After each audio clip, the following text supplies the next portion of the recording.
back from Poland. What is the interpretation, would you say, the Polish government of Trump's Russia policy and Ukraine policy?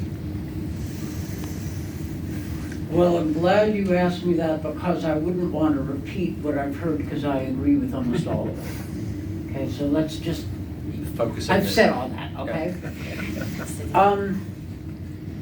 The Poles were right about Russia. Not only the Poles, the Balts were also. They were right about Russia and the West Europeans were wrong.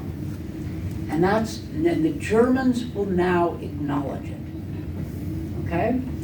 And Poland has emerged as a first-rank, first-tier European country dealing with Europeans' great threat, which is Russia. And they've done so because they were right, and because they have the intellectual capital. The Polish research and analytic institutions dealing with the East are, world's best.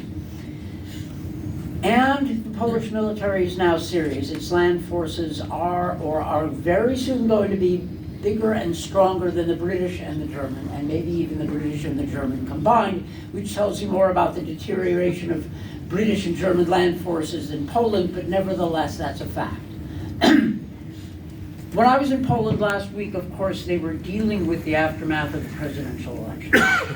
The bad news is their politics is as divided as ours, warring camps, mutual animosity, feuds. Polish politics is like a family feud. It goes, everybody knows everybody else, therefore it's all personal. However, Poland is luckier than the United States because there is, if you get through the noise, a strategic consensus on key issues. About Russia, not everybody, not parts of maybe the Konfederacja Party, but the governing coalition and the Law and Justice Party have a consensus about Russia, about support, strategic basis for support for Ukraine, support for NATO, defense spending, and relations with the United States. And that's a whole hell of a lot. That's a lot of consensus. So the question for Poland, if you're looking ahead, is can the new president and the current government, feuding political camps, work together on the areas where they actually agree?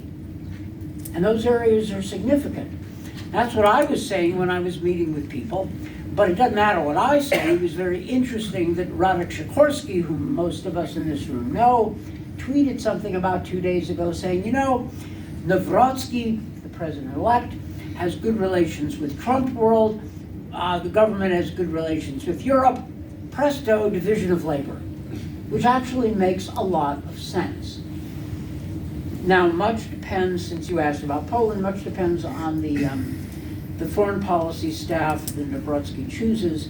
And when I was in Warsaw, I met with some of the foreign policy real experts from that side of the political spectrum, and they are really good. These are